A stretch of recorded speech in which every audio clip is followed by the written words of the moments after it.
Well, hallelujah! I am finally back. Y'all are probably like, LG, you're an hour and a half late. Yeah, I know. I was at Walmart, blah, blah, blah. Excuses. Why the frick is my chair shaking? What? Because of the dryer, that's why. Okay, I was supposed to have Emma join me in this one. I'm so sorry, Emma, but I couldn't. Because, it's late, and I really needed to get this done. My mom's mad in the other room, which means, Alright, well, let's just go ahead and do this. This is Missing, a tomtord fanfiction by Smallest of the Beans. They're really cool. Don't check the last chapter out, mainly because it had smut. Let's just do this. Chapter 27. Third person's point of view. Third person's point of view. Alright. Time skip to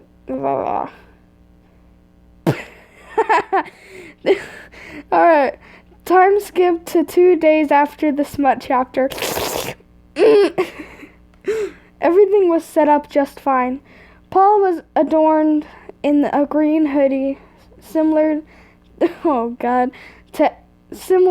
that of Ed's, of which he purposely tattered. His hair was brushed back, and sadly his eyebrows were shaved down. His eyebrows were shaved down to around the edges. To his dismay. Yeah, Emma, I'm sorry, but it's late and my mom's mad. I'm sorry. Forgive me. I know I feel really bad considering I'm an hour and a half late and I didn't get and you weren't able to join. I'm sorry. Alright. Where was I? To his dismay. And he was properly suited to play the part of an endearing, artistic Brit. I know, not the eyebrows. Anything but the eyebrows. He didn't have to keep the act up. He only had to do this long enough to convince Thomas that Tord was kidnapped. That Tord had kidnapped. VT face palms, because why would you think this would work, Tord? What? Okay. That Tord had kidnapped both Ed and Matt, despite the ginger's apparent death. Pat sat next to Paul on a frigid cement floor, both of them kneeling with chains around their wrists. Pat, of course, was giving an awkward makeover type ordeal to the like of the fallen ginger, to look like the fallen ginger. He was wearing a wig.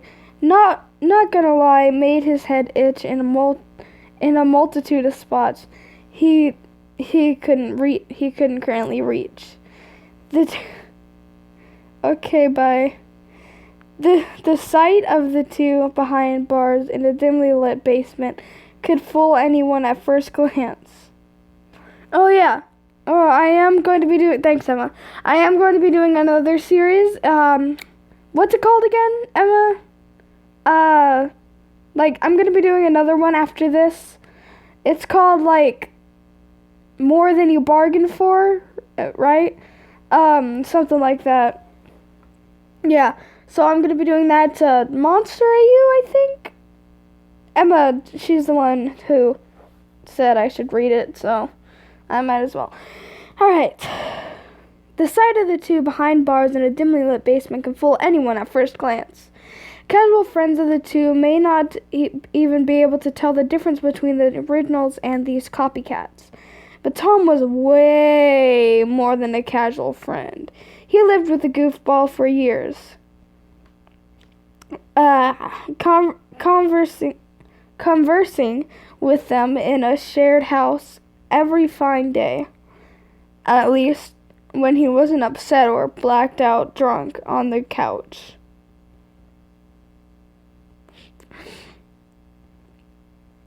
Though maybe hysteria and homesickness will trick the mind long enough for him to be able to be somewhat better about the situation of his closest buds' apartments being blown to bits. After about 3 minutes, Tor descended down the steps with steep set of stairs leading to Paul and Pat, a disheveled Tom casting his eyes on the floor in front of him. He seemed completely broken. His hair was a complete mess, and tear streaks stained his cheeks. He didn't even pay attention to where he stepped. He hardly cared anymore. But then again, who would after everything you loved had been taken away from you within one night? Not many people at all. I'm sorry, I just drank a Powerade, so it's like bruh.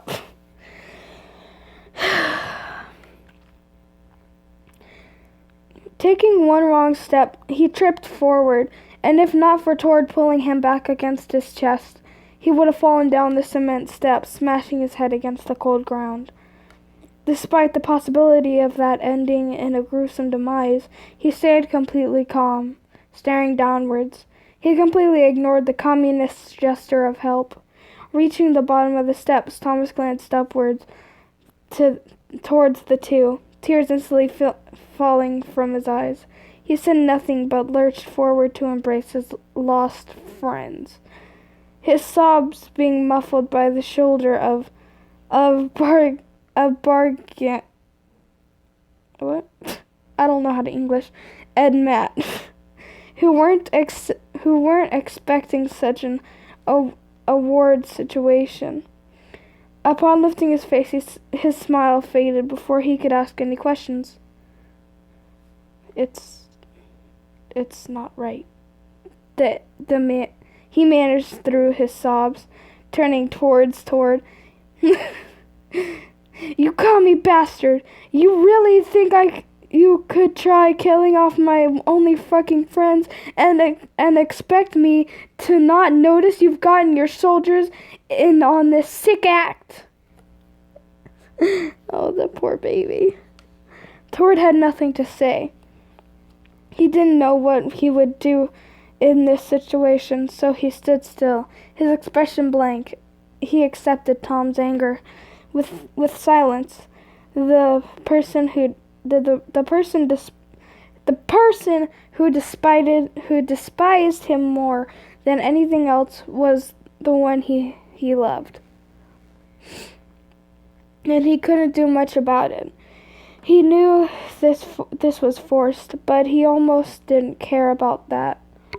He never wanted this. He just didn't want loneliness.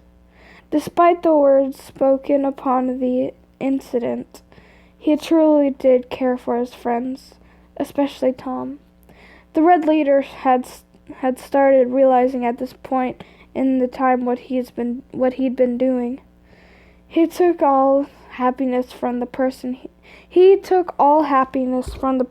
cared for the most without hesitation, just so he could keep his one-sided lover on him to himself. It was sickening, but he did nothing. The spiky-haired Brit weakly approached them approached him, both filled with rage and soul-numbing sadness, and began to cry against his chest, banging his fist. Banging his fist against it with all the strength he could muster.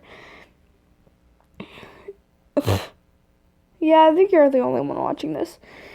It wasn't much at all, but it was all he could do.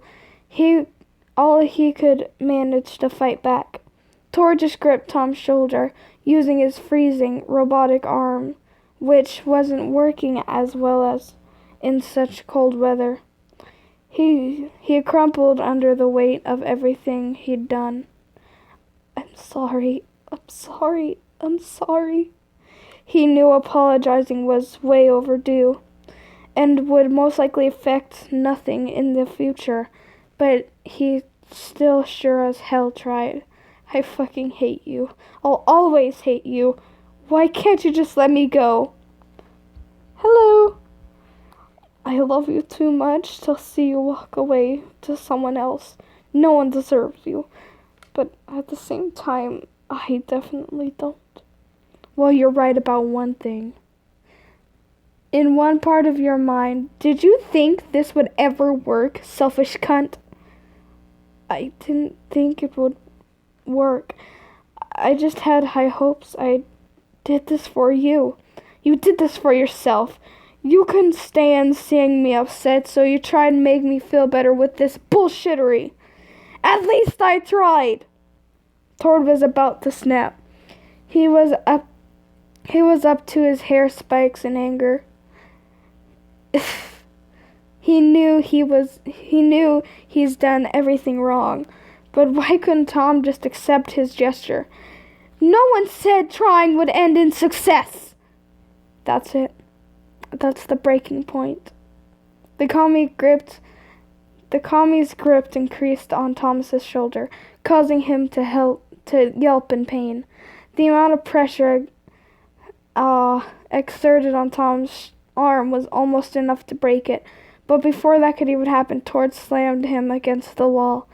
Pat and Paul looked on in fear, glad they didn't have a relationship like that at all. Tom's pulse was slow, his life slipping away, light flitting away from his sight. Blood was on the wall behind his head as he groaned in pain, losing consciousness.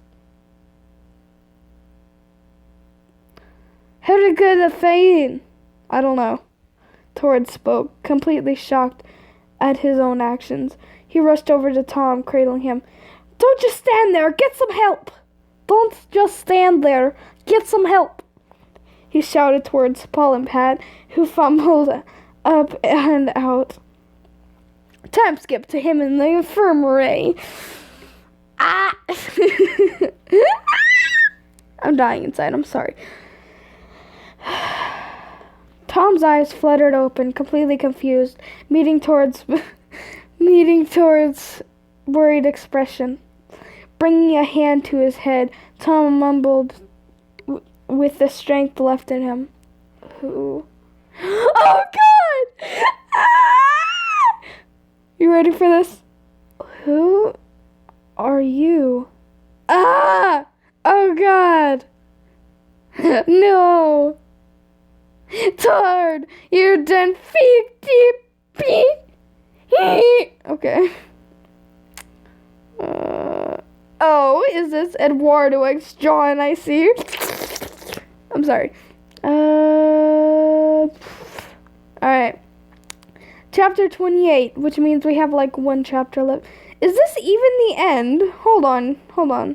Is this even the end? Let me check. Let me just go through here. Oh my gosh, they're cute.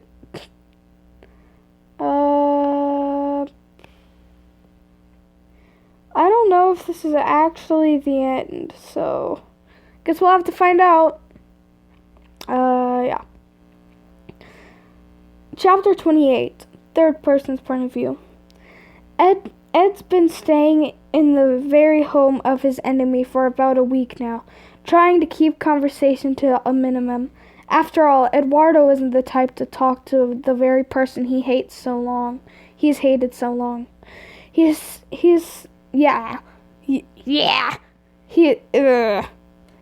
he is sympathetic enough to let Ed stick around. Despite this, the living conditions remain awkward, to say the least. I mean, imagine having to sit on the same couch as the person you hate the most. Are you sure it's not Tortoise? Okay. eat the same meals at the same table, use the same shower, drink from the same tap, etc., etc. Yet Ed couldn't help but notice two silent sobs muffled from behind the door to Eduardo's room.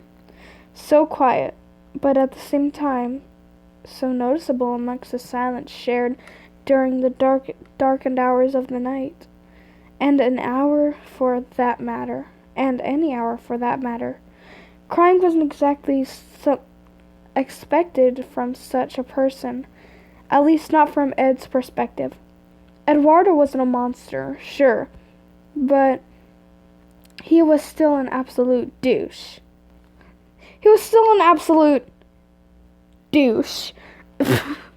Douche. I'm sorry. That's one of my favorite words to call people. I'm like, you douche canoe. I'm sorry, I'm back. Ed wasn't the only one noticing sobs, however. By the time the much-hated counterpart of the lovable British artist had quieted down, sounds tended to come through the door, other side of the door, soft, as if trying to go unnoticed, which was exactly the plan. You see, despite their differences, they were both suffering the greatest pain to go through. Loss. Eduardo had lost his beloved hate friend. What's funny is that, for y'all who don't know what happened in the end, I'm not going to spoil it for y'all. Someone who was always in the background. A sound in the house, something to keep the world moving without the soul-crushing silence or the sound of a page turning. Something no one to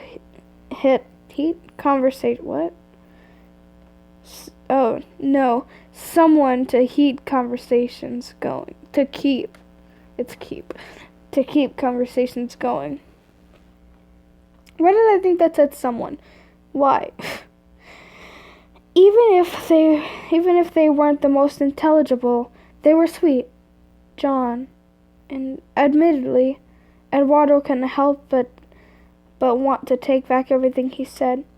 He would take all the insults, mistakes, mental and yes, even physical damage back.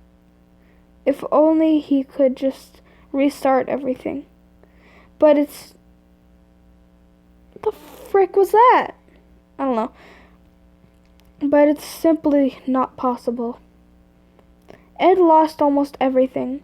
His close friend Thomas was taken by his former friend, and he knew by now there was little to no hope in getting either back. Tom would sit trapped in whatever strange hellhole Tord had him in. Oh God! If, of course, Tom was even still alive by now.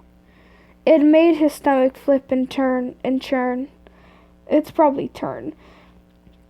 To think about Tom, his only friend left after the cultural damage, by the apartment bombing, was possibly dead. He had already lost Matt, the sweet narcissist he had loved, to the previous mentioned incident. He had loved. Oh, okay.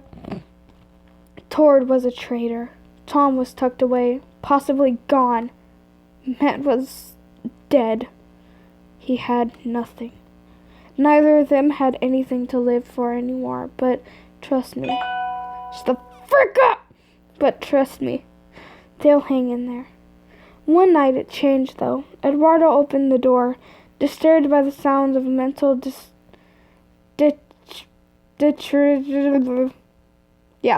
through tears, and found Ed curled up in fetal position on the floor in the room, the door behind his own. Ed's eyes shut open and he realized what was going on. They stared at each other wide-eyed, realizing they've been hearing the sobs of one another. And they had a sudden platonic understanding for one another. Yeah, I don't think this is really the last chapter. I'm just saying I might have to change it. But this is the last chapter so far. So, Holiday Special, Chapter 29. Third person. That wasn't me. I'm sorry. Third person's point of view. Imagine a place where everything was just as it should be, where Tord had an attempt to kill his friends to feed into his sick, sadistic love for his former enemy, where the base belonged to the Red Army went undisturbed, and soldiers were healthy and untouched by unwanted, invasive visitors, where Matt and Ed were happily married and agreed to a Christmas dinner at the earlier mentioned base. What? An invitation that was unexpected and a bit unsettling, where Tom reluctantly had admitted to be fine with Tord. Maybe even a bit more than the word fine would suggest even, yeah. This is exactly where this takes place, right where you'd want it to. An alternate timeline, possibly universe, where everything was as good as it was gonna get. Sure, no one was insanely wealthy or anything, but maybe there was still a bit of grudge held against towards past actions, but honestly, what else would be expected? As Christmas Eve quickly approached, the base's singular floor, home for the common soldiers, was strewn with lights and lining the usually dim and bland cement halls. Mistletoe was hung from was hung somewhat high in plain sight, where everyone could see. Usually, romance amongst the soldiers wasn't particularly too encouraged, though somewhat allowed. It was never really shown whilst on duty. But on the moment two lovebirds stand kissing under the holly look-alike, others on looking the homosexuals and turning to their own partners do the same. Like ones who were single were either being salty or admiring the possibility of what could be found later in life.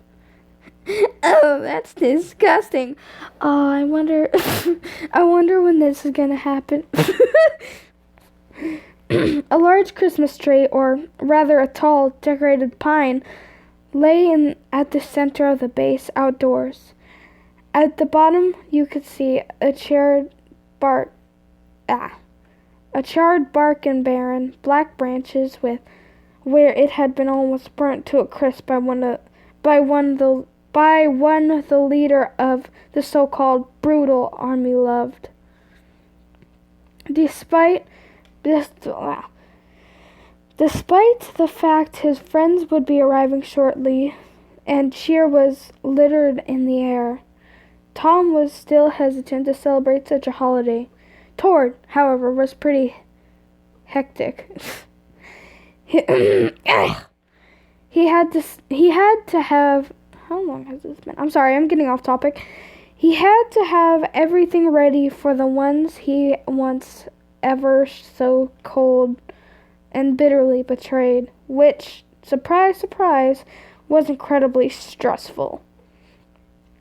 He had to reach a certain standard, not only for them, but for the soldiers, some of which who had no family to go see were eating dinner in the cafeteria, and Christmas would be downright ruined if the food sucked. Even though he cared far more for his former friends, he couldn't be losing those loyal to his command. It'd be so embarrassing to have his soldiers upset while buddies were around, wouldn't it? 12 Christmas hams were ordered. 12 whole hams. Not only that, but off the kitchen, pea soup, bread rolls, and plenty of sides and food alternatives were being prepared.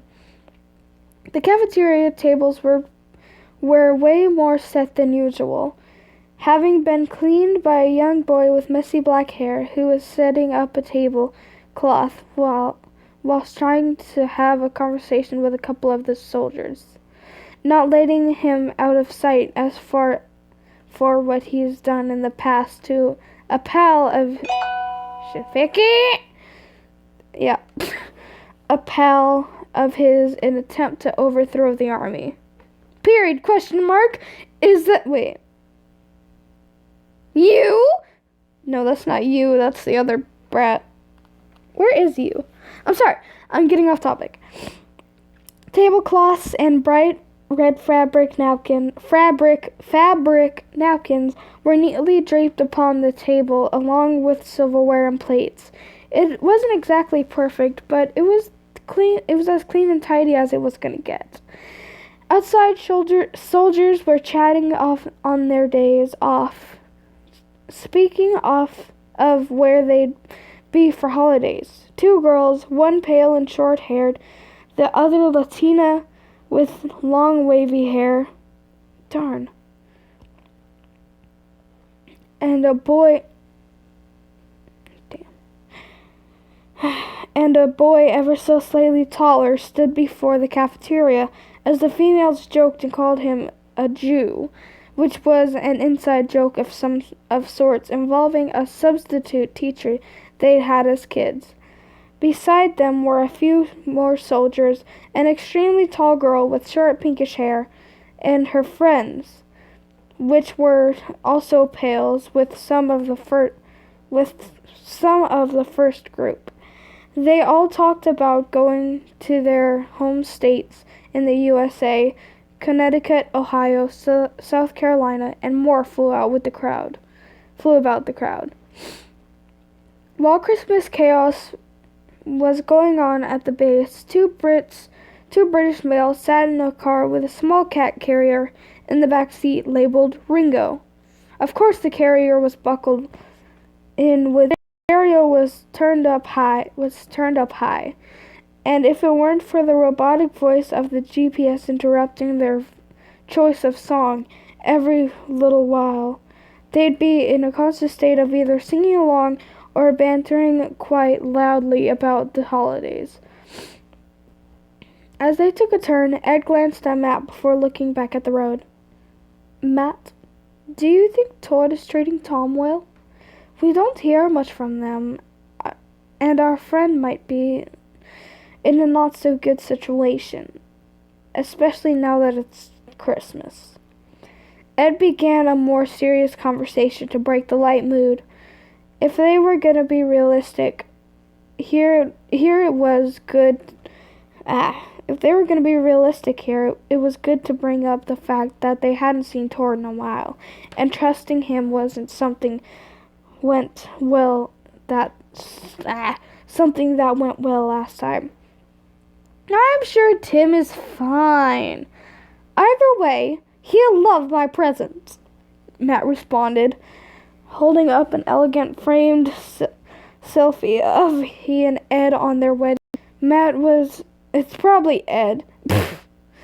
And Matt was making over-exaggerated duck lips while winking, staring straight towards the camera. Let's face it, he was trying his hardest to look like those fuckboys on Instagram. Whatever you say, Ed finished with a half smile on his lips. He couldn't help but trust his ginger lover. Time brought to you by mistletoe kisses. Kisses under the mistletoe. Yay, and gayness. We can't forget the gayness. I don't know. It was early Christmas Day.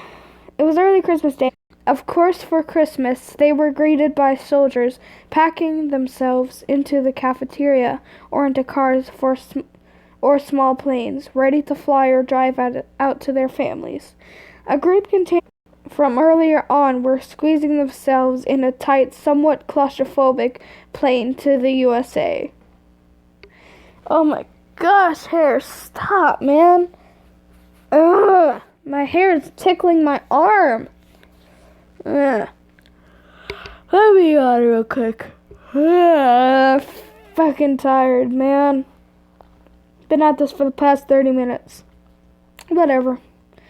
People were telling stories outside, a fire burning brightly in the center of the crowd of those who in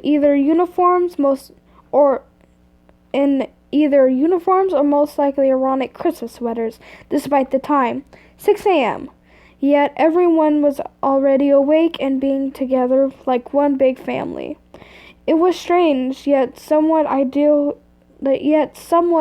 Christmas scene. Out of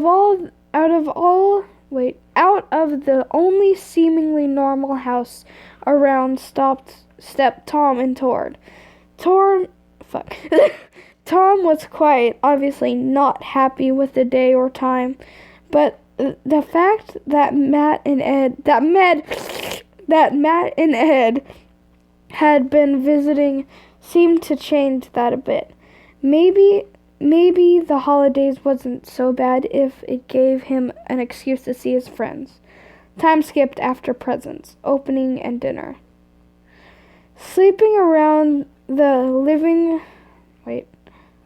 Time skipped after present opening and dinner. Present opening and dinner. Okay.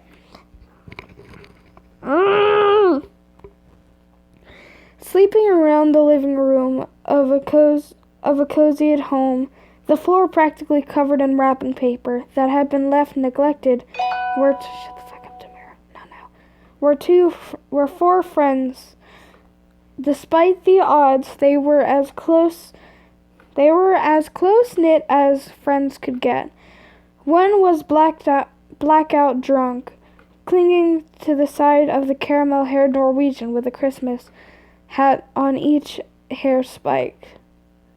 Christmas hat on each hair spiked. Who still had his hand resting on the television remote as the Yule log was being broadcasted, though he had his own fireplace. Who has the time to light it when you can just use electric heating? For real. The two sat cuddling. The messy-haired ginger had a crown from a holiday cracker ever so slightly strewn askew upon his head. Oh my god, my jaw, man. Been talking all day. As Christmas came to an end, all was peaceful. Everyone sat there. Everyone sat there, friends, families, stuffed with the sweets, goodies, and holiday dinner from the day. Everyone had their fair share of present giving as well as receiving, and had nestled into whatever they found fit for a nap. All was still and perfect. Too bad it wasn't the same universe from we're in right now. What a shame. Aren't they adorable? Look how cute that face is. I'm sorry, I probably shouldn't be showing their face, but yeah, they're adorable. I want to pet them. They're so cute. Alright guys, that's it for now. I'm gonna have to change the title. Peace, peeps, I love you all.